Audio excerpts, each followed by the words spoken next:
tous, on se retrouve pour la vidéo tant attendue, la vidéo sur le projet d'accueil. Je crois qu'il était vraiment temps que je vous la fasse parce que vous êtes super nombreuses à me contacter quotidiennement pour en savoir un peu plus sur le projet d'accueil. Alors, le projet d'accueil, qu'est-ce que c'est? Comment on le met en place? Qu'est-ce qu'on met à l'intérieur? Je vous dis tout. Alors, le projet d'accueil, c'est un document qui vous est propre, c'est votre propre document qui recense l'intégralité de ce que vous voulez pour votre métier. C'est-à-dire que ça recense comment vous voyez le métier, quelles techniques vous utilisez, comment vous allez vous organiser avec les enfants, qui vous êtes, etc.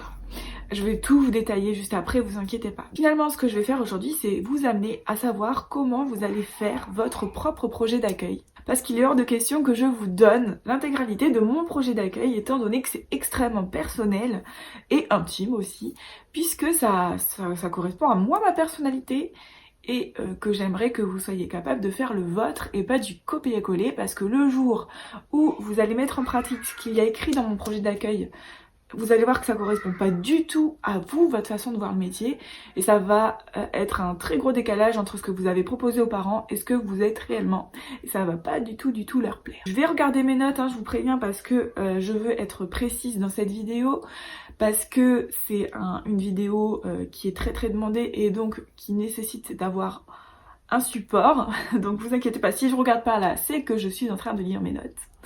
Alors, dans le projet d'accueil, la première chose que vous allez faire, c'est vous présenter. Parce que finalement, le projet d'accueil, je l'ai pas dit, mais vous pouvez le présenter, en fait, quand vous allez voir la puéricultrice.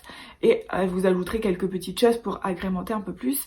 Mais vous pouvez l'utiliser comme support le jour où vous voyez la puéricultrice quand vous demandez votre agrément. C'est ce que j'ai fait.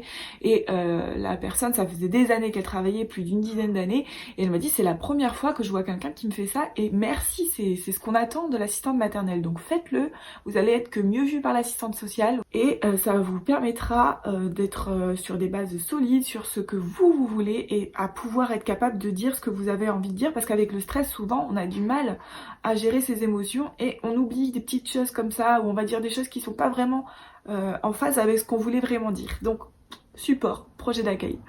Et le projet d'accueil est très utile pour les parents, puisque les parents vont finalement savoir un petit peu comment vous travaillez, ça recense un peu tous les éléments qu'ils ont besoin de savoir pour vous choisir ou non. Voilà. Et j'en profite au passage pour préciser que ce ne sont pas que les parents employeurs qui choisissent l'assistante maternelle, c'est aussi l'assistante maternelle qui choisit les parents employeurs. D'accord? Parce que souvent on se fait avoir, on prend n'importe quoi, et le jour où ça se passe mal, on dit si j'avais su, j'aurais peut-être attendu quelques semaines et j'aurais trouvé un autre contrat avec des parents beaucoup plus respectueux. Donc on ne se balance pas, on se jette pas dans la gueule du loup avec des parents qui sont très différents de ce que nous vous allons proposer. C'était une petite aparté parce que j'ai beaucoup de mes collègues qui me contactent et qui me disent c'est une catastrophe, ça se passe extrêmement mal, mais je le sentais depuis le début, je le savais, il correspondait pas à ce que moi je recherchais. Donc on ne prend pas des parents s'ils ne correspondent pas à ce que l'on ressent, ce que l'on est, d'accord ? Donc pour commencer le projet d'accueil, on va commencer par se présenter. Donc pour se présenter, on va dire comment on s'appelle, notre âge, ce qu'on a fait avant, notre parcours professionnel, peut-être notre parcours éducatif, j'allais dire, mais de notre parcours scolaire, pardon. Combien on a d'enfants et pourquoi vous avez choisi de faire ce métier. Et ça, c'est vraiment important, puisque l'assistante sociale va vraiment vous le demander, pourquoi vous voulez faire ce métier. Donc il faut savoir pourquoi vous voulez faire ce métier. Donc est-ce que c'est parce que vous pouvez vous investir intégralement dans ce métier? Est-ce que c'est parce que c'est une passion, les enfants? Et ne dites pas juste ça, parce que ça, elles n'aiment pas. Vous aimez la psychologie de l'enfant, vous aimez les neurosciences, vous aimez le contact de l'enfant, vous aimez vous occuper de l'enfant, l'éveiller, vous aimez prendre soin de l'enfant, vous aimez, voilà, vous cherchez pourquoi vous voulez être assistante maternelle. Quand c'est le projet d'accueil pour les parents employeurs, donc du coup ils savent que vous avez déjà l'agrément, vous pouvez préciser depuis quand vous l'avez. Ça va être moi, mon projet, c'est d'être une professionnelle formée, et donc je veux avoir accès à la formation continue. C'est une formation qui se fait environ, je sais plus, c'est quelque chose comme 40 heures par an environ, on fait une formation par an, et ça me permet à moi d'être une meilleure assistante maternelle, d'avoir un meilleur positionnement professionnel et d'avoir des compétences supplémentaires pour vos enfants. Ça c'est ce que moi je dis que je tiens à faire des formations continues. Voilà, moi c'est la façon dont je travaille, je fais beaucoup. Je fais des formations professionnelles, je fais là par exemple la langue des signes pour les enfants, la langue des signes française pour les bébés. Ça me tient à cœur de savoir communiquer avec eux beaucoup plus tôt, donc j'explique pourquoi je veux faire cette formation aux parents, etc. La prochaine ce sera Montessori, mais Montessori je pense que ce sera une formation que je financerai moi-même sur un week-end, mais ça n'empêche pas que ça amène de la plus-value à mon CV d'assistante maternelle en ayant plus de formation. Voilà, on peut parler également dans sa présentation de son logement. Est-ce que vous l'avez adapté aux enfants? Qu'est-ce que vous avez créé comme espace? Est-ce que vous avez tout le matériel nécessaire? Est-ce que les parents doivent fournir quelque chose comme des lits, comme, je sais pas moi, un transat, du matériel de puériculture, ou est-ce que vous avez tout à disposition pour les enfants et voilà, les parents n'ont rien à ramener. Au niveau des questions classiques dans la présentation, vous avez toujours je ne suis pas fumeuse ou je suis fumeuse, et vous avez est-ce que vous avez des animaux, quel genre d'animaux vous avez, puisque c'est quelque chose qui peut être un frein pour certains parents. Je parle ensuite de la relation de confiance parce que, à mon sens, ce qui est extrêmement important, c'est que nous ayons, nous, parents et assistantes maternelles, une relation de confiance. Voilà, je vais parler ce qu'on ait beaucoup d'échanges, que l'on puisse se voir avant même le départ du contrat, puisque moi, la période d'adaptation, je veux qu'elle se déroule avant même l'accueil de l'enfant, bien avant, si c'est possible, bien sûr, si c'est réalisable. Comment vous voyez la relation que vous allez avoir avec le parent employeur? Est-ce que vous avez fait un accueil familial, un accueil chaleureux, un accueil de conseil? Est-ce que au contraire votre accueil vous voulez que ça reste quand même très professionnel et donc vous ne parlez que de l'enfant et très peu? Donc ce sont juste des transmissions vite fait le matin et le soir parce que vous estimez que votre métier s'arrête très rapidement après l'accueil de l'enfant et donc vous ne parlez que du déroulement de la journée, etc. Ou est-ce que vous êtes plutôt poussé à avoir une relation plus importante avec le parent et donc vous allez avoir des discussions plus longues le soir, le matin, vous allez peut-être avoir un rôle de conseil, un rôle d'écoute, un rôle un peu plus intime, je dirais, un peu plus ouvert, un peu moins professionnel, plus familial. Ça, c'est votre choix et c'est pour ça que je vous dis, vous pouvez avoir un accueil comme ça. Et je pense qu'un peu en parlant, vous vous douterez du positionnement professionnel que moi je prends, mais je tiens à parler de tous les positionnements professionnels qu'on peut avoir, bien que j'aurais peut-être du mal à imaginer tous les scénarios, donc c'est pas limité, moi je vous propose ça, mais vous réfléchissez à la qualité d'échange, d'accueil, etc. que vous voulez. Et à la fin de ce paragraphe, la relation entre parent employeur et assistante maternelle, je parle de la transparence, puisque c'est la transparence qui mène à la confiance pour moi, et donc je suis extrêmement transparente, c'est-à-dire que si moi, je décèle quelque chose chez l'enfant, je vais en parler avec le parent, je vais dire voilà, moi la petite, je trouve qu'elle est un petit peu perturbée parce que, je sais pas moi... je sais pas, c'est un nouveau rythme, il y a quelque chose qui a changé, je décèle quelque chose qui ne va pas, je vais en parler avec le parent et ils sont prévenus dès le départ, ce n'est pas un jugement, c'est une position professionnelle. En tant que professionnel, on a peut-être plus de connaissances sur l'enfant et donc on va peut-être au fil des ans savoir mieux discerner qu'un parent qui va avoir aussi quelque chose de naturel, qu'on va un petit peu être aveugle face à son enfant quand il y a réellement un souci. On va peut-être fermer les yeux et se dire non, c'est dans ma tête, parce que c'est un déni finalement. C'est difficile de dire oui, mais peut-être que mon enfant est autiste, peut-être que mon enfant a un retard de langage, peut-être que mon enfant voilà, tout ça c'est des choses qui sont difficiles pour les parents à accepter, et donc forcément je tiens à en parler dès le départ pour que le parent puisse savoir que moi, mon positionnement professionnel me poussera à les avertir quand moi je décèle quelque chose d'anormal, pour qu'ils puissent après se référer à des professionnels qui pourront vraiment les aider, les accompagner, etc. Moi, c'est mon rôle de prévention finalement, mon rôle de conseil. Donc j'en parle également dans ce paragraphe, c'est très important, la transparence mène à la confiance, c'est ma phrase. La période d'adaptation, comment elle se déroule pour toi? Est-ce que tu es pour une période d'adaptation courte, longue, 1 semaine, 2 semaines, 3 semaines, 1 mois? Est-ce que tu vois les parents avant avec tous tes enfants et le parent reste? Est-ce qu'au contraire tu souhaites que le parent ne rentre jamais à l'intérieur de ta maison et donc ça se fait en échange, on se prend le bébé, etc. Chacun choisit ce qu'il veut, mais c'est pas vraiment la bonne manière de faire puisque l'enfant a besoin de ses repères. Et donc c'est vraiment pas... Enfin, faites comme vous voulez, mais moi je sens en tant que maman, que ce serait vraiment le truc que moi je prendrais pas. Donc est-ce que vous prenez plusieurs mois à l'avance, quelques temps d'échange, à chaque fois qu'il y a une activité un petit peu ludique, que vous proposez une activité différente, est-ce que vous inviterez pas la maman à venir passer ce moment avec son enfant de façon tout à fait bénévole? Ça veut dire que c'est gratuit, la maman gère son enfant, donc vous gardez pas l'enfant encore, hein.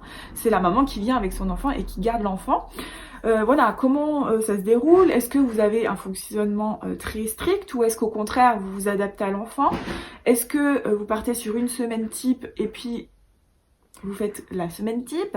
Voilà, vous faites comment? Ou est-ce que vous vous lancez directement dans le bain et c'est des journées complètes dès le départ?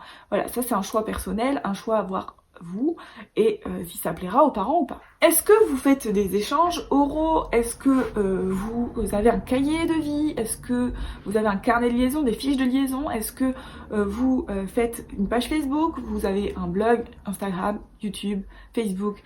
Toutes ces choses-là, il faut en parler avec les parents puisque évidemment, moi c'est un moyen de faire mes transmissions avec les parents. Ils ont quotidiennement du coup les photos sur Facebook. Vous savez que j'ai une page Facebook où je explique quotidiennement ce que je fais avec les enfants et même ce qu'ils mangent. Comme ça me permet aux parents de savoir et de se rappeler ce qu'ils ont mangé dans la journée. Je fais ça pour les enfants vraiment plus grands qui ont déjà été diversifiés. Pour les tout petits qui sont pas diversifiés ou qui commencent la diversification, j'ai des fiches de liaison. Donc j'utilise les fiches de liaison. Je n'utilise pas de cahier de vie parce que moi, avec le recul, les parents laissaient ça en boule dans le sac et ne le regardaient jamais.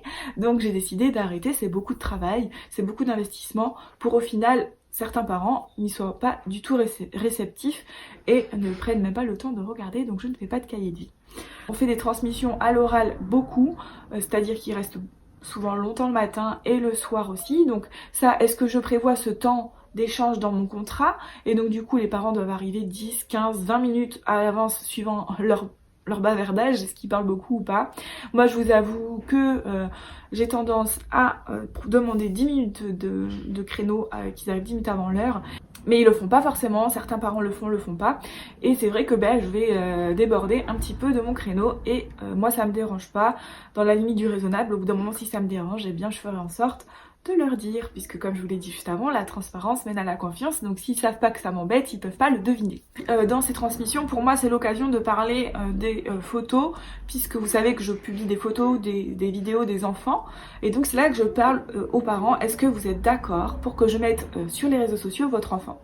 Oui, non, c'est leur choix, je ne les oblige à rien, ce sont eux qui décident, et en plus de ça je leur propose, si jamais ils sont ok pour les mettre sur les réseaux sociaux mais de dos ou quoi, je leur propose de mettre une pastille sur le visage. Vous avez pu déjà le voir avec une des petites que j'accueille, on voit jamais son visage. Ça c'est les parents qui décident et je respecte tout à fait leur choix.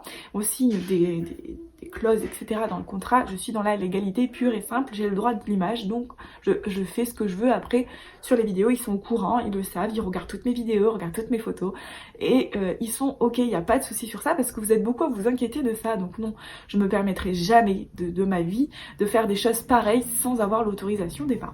Donc après je parle de l'hygiène. Donc je parle de la façon dont j'entretiens ma maison. J'entretiens ma maison comment? Est-ce que je fais le ménage tous les jours? Est-ce que je désinfecte? Est-ce que je passe le balai vapeur, etc. Comment j'organise un petit peu le ménage, les draps, combien de fois ils sont changés, etc. Des choses un petit peu basiques de propreté, d'hygiène. Je parle aussi de la façon dont je change les enfants. Est-ce que vous les changez physiologiquement ou est-ce que vous les changez pas physiologiquement? Est-ce que vous utilisez de la crème, des eaux? Est-ce que c'est eux qui emmènent le produit ou est-ce que c'est vous qui le faites? Quel matériel les parents doivent fournir et vous fournissez? Voilà, c'est un petit peu tout ça, ce que je mets là-dedans. Je parle aussi des bijoux qui sont interdits chez l'assistante maternelle, donc c'est là que j'en profite pour en parler et que je ne souhaite pas que les bijoux soient sur les enfants et donc je leur demande de ne pas mettre des bijoux aux enfants, sinon je les enlève dès qu'ils arrivent. C'est la loi, c'est la règle chez nous. C'est voilà, c'est vraiment, vous voyez, préciser toutes ces petites choses qui font que vous travaillez comme ça. Je parle aussi, un truc hyper important les filles, c'est est-ce que les parents ont le droit de se déplacer dans la maison et comment? C'est-à-dire, est-ce qu'ils mettent des surchaussures? Est-ce qu'ils enlèvent leurs chaussures? Est-ce que ils peuvent se déplacer avec leurs chaussures dans la maison? Est-ce que vous préférez qu'ils restent dans l'entrée ou est-ce que vous acceptez qu'ils aillent dans toutes les pièces de votre maison? Ça c'est aussi à préciser dans le contrat, dans le projet d'accueil, puisque ça permet aux parents de se positionner face à vous. Moi, ça me dérange pas qu'ils se déplacent dans les pièces de vie des enfants accueillis, mais je leur demande de se déchausser ou de rester sur le tapis. S'ils veulent pas se déchausser, ils ont aussi à disposition des surchaussures, donc je pense que je suis plutôt assez cool là-dessus. Je parle après de l'alimentation. Donc ça, c'est un point de vue hyper important que vous devez mettre dans votre projet d'accueil, c'est comment vous voyez le repas. Est-ce que c'est un moment convivial d'échange? Est-ce que les enfants sont en autonomie? Est-ce que vous leur donnez à manger? Est-ce qu'ils sont dans des chaises de haute? Pas. Ou sur une petite table à leur hauteur? Est-ce qu'ils vous aident à mettre les couverts? Est-ce que vous favorisez vraiment beaucoup l'autonomie? Je crois que je l'ai déjà dit juste avant. Est-ce que vous cuisinez ou est-ce que ce sont les parents qui cuisinent? Si vous cuisinez, est-ce que vous respectez les lois, les normes? Est-ce que vous pratiquez la DME? Est-ce que vous pratiquez les régimes alimentaires spéciaux des parents? Est-ce que vous acceptez de faire des repas véganes? Attention les filles, c'est interdit. Nous n'avons pas le droit de faire de repas véganes aux enfants, je vous préviens, et nous devons même déclarer ça à la PMI. Est-ce que vous acceptez les régimes alimentaires à cause de la religion, vous savez, les contraintes de porc, etc. Est-ce que vous préparez quand même les repas dans ces cas-là ou est-ce que ce sont les parents qui fournissent? Au niveau de la DME, est-ce que vous êtes formé? Est-ce que vous connaissez vraiment la DME? Est-ce que vous l'avez fait avec vos enfants? Est-ce que vous le pratiquez avec les enfants accueillis? Est-ce que vous pratiquez la diversification classique? Si un parent vous demande un mode de fonctionnement, est-ce que vous êtes d'accord ou pas? Au niveau des biberons, est-ce que vous donnez le biberon au bras? Est-ce que vous avez un lien de proximité avec l'enfant? Ou est-ce qu'au contraire vous laissez l'enfant dans le transat et vous lui fourrez ça dans la bouche? Est-ce que vous fournissez le lait ou pas du tout? Est-ce que... voilà, toutes ces choses-là, tout simplement. Après, ah oui, un autre point super important que moi j'ajoute là-dedans, c'est que est-ce que vous forcez les enfants à manger ou pas? Est-ce que vous faites des collations complémentaires si jamais l'enfant ne mange pas bien? Est-ce que vous punissez de dessert, etc. Vous dites ce que vous faites réellement. Vous voyez bien ma tête que c'est pas ce que je pratique, mais vous faites, c'est vos choix. Sachant que on tend vraiment vers une éducation non violente avec les enfants et que la punition, les privations, etc. c'est dans les violences éducatives ordinaires. Donc moi, je vous les bannis totalement de la façon dont je travaille avec les enfants et même avec mes propres enfants. Je ne les punis pas, je ne les prive pas, etc. Donc c'est vrai que je ne fais pas ça. Vous voyez, je suis obligée de vous faire de la prévention, je peux pas me retenir. Donc voilà. Ensuite, je parle de la sieste. Donc je parle de l'importance du sommeil, comment je fais dormir les enfants, est-ce que je respecte leur rythme ou est-ce qu'il y a des rythmes bien définis? Est-ce que je laisse dormir les enfants ou est-ce que je les réveille au bout d'un certain temps? Est-ce que je force les enfants à dormir? Est-ce que je propose un temps calme si jamais ils ne veulent pas dormir? Est-ce que je laisse les enfants pleurer? Oui ou non? Pourquoi?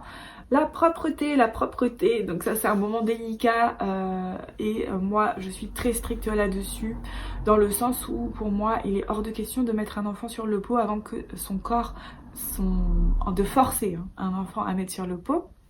Alors je mets des nuances dans mes mots, mais il est hors de question que je force un enfant à aller sur le pot s'il n'est pas prêt émotionnellement, physiquement et psychiquement. Je ne force jamais les enfants à aller au pot, je respecte leur rythme, leurs besoins et surtout le moment où ils décident eux d'être propres. Donc ça c'est à inscrire là-dedans. Et moi je précise quels sont les signes qui permettent de savoir quand un enfant est propre, sachant que moi je préfère clairement qu'ils me disent nounou aujourd'hui je veux plus la couche, je vais être propre. Et du coup en fait vers un certain âge, est-ce que je pratique l'échange debout pour pouvoir commencer à favoriser un petit peu tout ça? Et j'explique aussi l'importance de quand on commence la propreté, on le termine à la maison, ce n'est pas que chez nounou, hein. Il faut qu'à la maison aussi on continue, parce que sinon ça fait régresser l'enfant et il est totalement perdu. Les jeux et les activités. L'importance du jeu. L'importance du jeu libre, l'importance des activités. Est-ce que je pratique la motricité libre? Est-ce que j'ai tout à disposition? Est-ce que j'ai de nombreux jouets de jeux, des activités, des ateliers, etc. Qu'est-ce que je propose? Et donc là, je fais la liste. Nos-Hélène, Montessori. Je fais la liste voilà, de tout ce que je propose. Je sais pas, balade, sortie et compagnie. Voilà, du yoga. Je vais vous donner une petite liste, peut-être que ça pourra vous aider. Alors que j'ai mis en place un coin lecture, des jeux d'imitation, un coin pour les tout petits pour favoriser la motricité avec des tapis, la motricité libre pardon, avec des tapis, des miroirs, etc. Donc là, ça y est pas encore puisque j'ai pas d'enfants en bas âge tout petit, donc ça a été retiré, je me fais de l'espace finalement, j'adapte mon environnement en fonction de l'âge des enfants que j'accueille. Des sorties à l'extérieur, du jardinage, des sorties au RAM, du sorties aux zoo, ludothèque, bibliothèque, parc de jeux, au marché, des ateliers musicaux, des comptines, je fais de la guitare, j'adore chanter, ça vous le savez pas peut-être. Hélène, des ateliers de transvasement, découverte sensorielle, évidemment. Vous le savez, j'adore tout ce qui est sensoriel. Et je explique aussi qu'on n'est pas forcément obligé d'avoir quelque chose de physique à avoir le soir, parce que moi je fais pas des activités pour avoir du contenu, je fais des activités pour satisfaire les besoins des enfants. Et donc évidemment, si l'activité ça va être un bac sensoriel, je vais pas ramener le bac sensoriel chez le parent, donc il aura fait plein de choses et c'est l'intérêt en fait finalement des photos et de la page Facebook, puisque ça leur permet de savoir tout ce qu'on a fait dans la journée et ils se rendent bien compte que on fait beaucoup de choses qui n'est pas comment dire, ouais voilà, que ce n'est pas du contenu et qu'ils vont pas pouvoir récupérer. Et j'explique surtout que je ne force aucun enfant à faire les activités, que les activités sont proposées, mises à disposition, et les enfants le font ou le font pas, ça m'est totalement égal, c'est en fonction de leurs besoins. Au niveau ensuite des maladies, donc si j'accepte les enfants malades ou pas, comment ça se passe, est-ce que j'accepte les enfants qui ont de la fièvre, à partir de quel degré de fièvre je ne garde plus les enfants, pour quelle maladie c'est une décision d'éviction totale, est-ce que j'accepte de donner des médicaments et si oui quels médicaments, comment je les donne, est-ce qu'il me... voilà le processus, donc je dis que je suis ok pour les PAI, pour mettre en place des PAI pour les enfants voilà, qui sont malades comme de l'asthme, voilà des choses peut-être plus graves pour les enfants qui font de l'épilepsie, etc. Que moi j'accepte les enfants handicapés, que je suis pour les enfants handicapés et que même des handicaps plus lourds que des allergies ou de l'asthme, des handicaps comme la trisomie, l'autisme, etc. Moi je suis pour garder et accueillir ces enfants puisque j'estime qu'ils ont autant leur place avec des petits copains que les autres enfants et que ce sont des enfants qui sont d'une très grande richesse, qui apportent un bénéfice pour les enfants, pour l'assistant maternel et aussi pour les parents employeurs puisque ça permet d'ouvrir son esprit à d'autres façons de faire. Et voilà, et moi je trouve ça super intéressant. Puis il y a certaines maladies que je refuse systématiquement, comme la rougeole, la scarlatine, l'impétigo et le molluscum, qui sont d'ailleurs des maladies qui nous ont été fortement déconseillées par la PMI, parce que c'est beaucoup trop contagieux et dangereux. Et je refuse aussi la gastro, la grippe. Pourquoi j'accepte pas la grippe, la gastro et compagnie? Parce que le jour où moi je suis malade, comme j'explique aux parents, si moi je suis malade, et je l'écris dans le projet d'accueil, si moi je suis malade, imaginons que j'accueille votre enfant, il est malade. Je prends l'enfant, je chope la maladie, tous les autres enfants accueillis aussi, chopent en principe la maladie.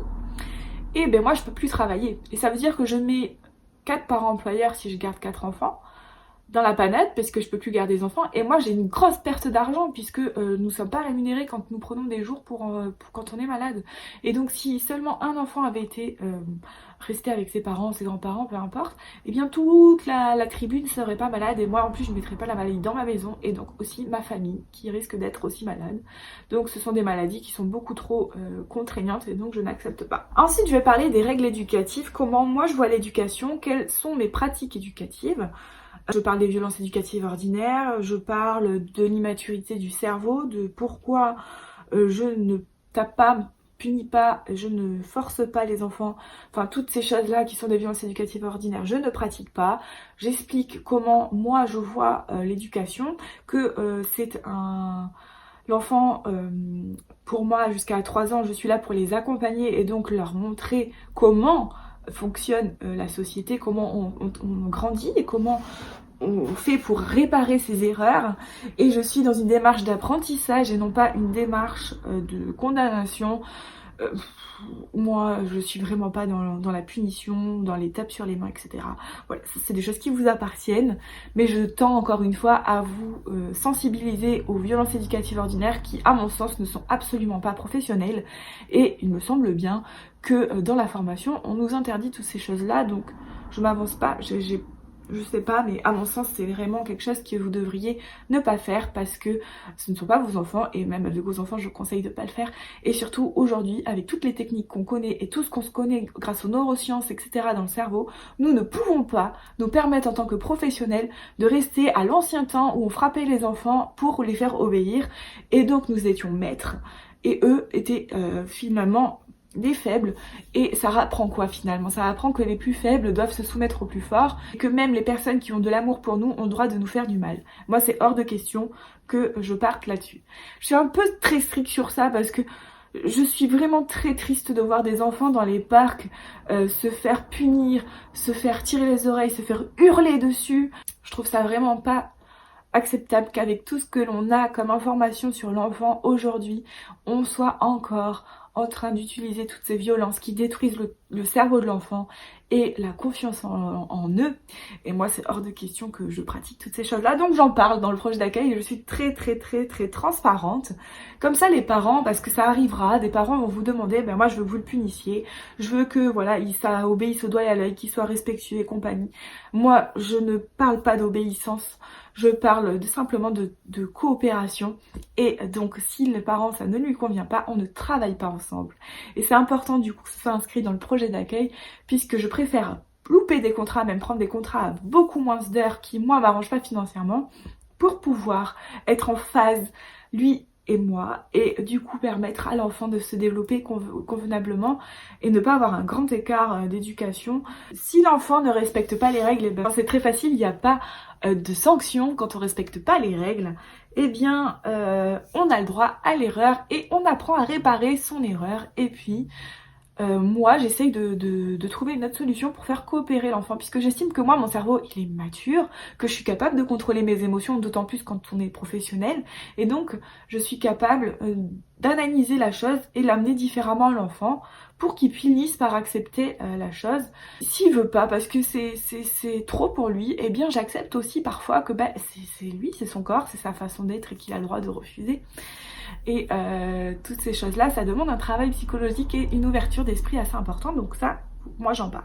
Je précise surtout que jusqu'à l'âge au moins de 7 ans, les enfants sont pas capables de contrôler leurs émotions et que donc bien souvent les crises, etc., ce qu'on appelle des caprices ne sont que le résultat d'une incapacité à gérer la tempête émotionnelle qui est en train de se former en lui, et donc je vais avoir plutôt tendance à prendre l'enfant dans les bras. Et tout ça, je le précise dans le projet d'accueil, comment je réagis, etc. C'est à vous de faire comme vous réagissez.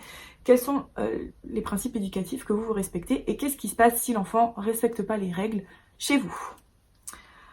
Après, je parle du déroulement d'une journée type, donc comment ma journée se déroule. Donc ça, c'est important que vous puissiez le faire.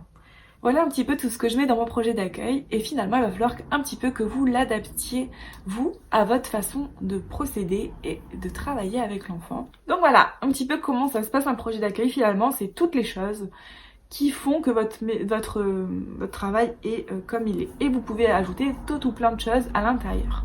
C'est vrai que moi je l'ai limité parce que ça doit faire que 5 pages ou 6 pages, je sais plus. Et comme je vais être évaluée dessus, je tiens à ce que ça soit assez restreint. Après, au niveau des entretiens dans le projet d'accueil, eh bien je vais décrire un petit peu tout ça et mettre un peu plus de mots à l'intérieur. Et ça, c'est vraiment quelque chose qui vous est propre. Quant à la visite de la puéricultrice, je vous conseille d'ajouter les missions et les devoirs de l'assistante maternelle et ce que vous avez fait ou allez faire pour sécuriser votre maison. Comme ça permet à la puéricultrice de savoir votre positionnement professionnel, que vous avez vraiment étudié votre projet, que vous ne faites pas ça à l'arrache, que c'est vraiment un choix réfléchi et voilà, toutes ces choses-là sont très importantes pour vous permettre d'avoir l'agrément ou non. Voilà, c'est un petit peu tout ce que je pouvais vous dire sur le projet d'accueil. J'espère que cette vidéo vous aura aidé, vous aura donné quelques petits outils pour créer le vôtre ou te donner envie de créer le tien si jamais tu n'as pas encore réfléchi au projet d'accueil. J'espère que cette vidéo t'a plu, n'hésite pas à liker, partager, commenter et je te dis à très bientôt dans une prochaine vidéo. Bye!